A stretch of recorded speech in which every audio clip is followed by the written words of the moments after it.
Au nom d'Allah, le miséricordieux, le très miséricordieux. Sur quoi s'interrogent-ils mutuellement? Sur la grande nouvelle, à propos de laquelle ils divergent. Eh bien non, ils seront bientôt. Encore une fois, non, ils seront bientôt. N'avons-nous pas fait de la terre une couche et placé les montagnes comme des piquets?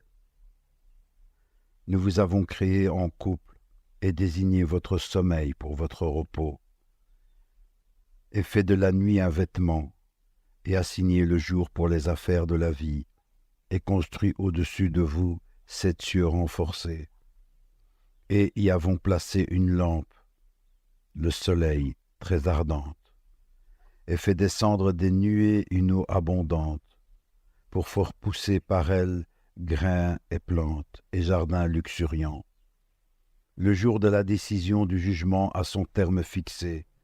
Le jour où l'on soufflera dans la trompe, vous viendrez par troupes, et le ciel sera ouvert et présentera des portes. Et les montagnes seront mises en marche et deviendront un mirage. L'enfer demeure aux aguets, refuge pour les transgresseurs. Ils y demeureront pendant des siècles successifs. Ils n'y goûteront ni fraîcheur ni breuvage, hormis une eau bouillante et impue, comme rétribution équitable, car ils ne s'attendaient pas à rendre compte et traitaient de mensonges continuellement nos versets, alors que nous avons dénombré toutes choses en écrit. Goûtez donc, nous n'augmenterons pour vous que le châtiment. Pour les pieux, ce sera une réussite, jardins et vignes, et des belles au sein arrondi d'une égale jeunesse, et coupes débordantes. Ils n'y entendront ni futilité ni mensonge, à titre de récompense de ton Seigneur et à titre de don abondant. Du Seigneur des cieux et de la terre et de ce qui existe entre eux, le tout miséricordieux, ils n'osent nullement lui adresser la parole.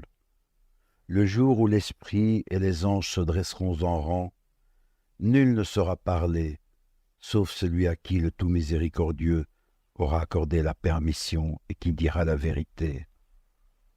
Ce jour-là est inéluctable, que celui qui veut prenne donc refuge auprès de son Seigneur. Nous avons averti d'un châtiment bien proche, le jour où l'homme verra ce que ses 2 mains ont préparé, et l'infidèle dira « Hélas pour moi, comme j'aurais aimé n'être que poussière ».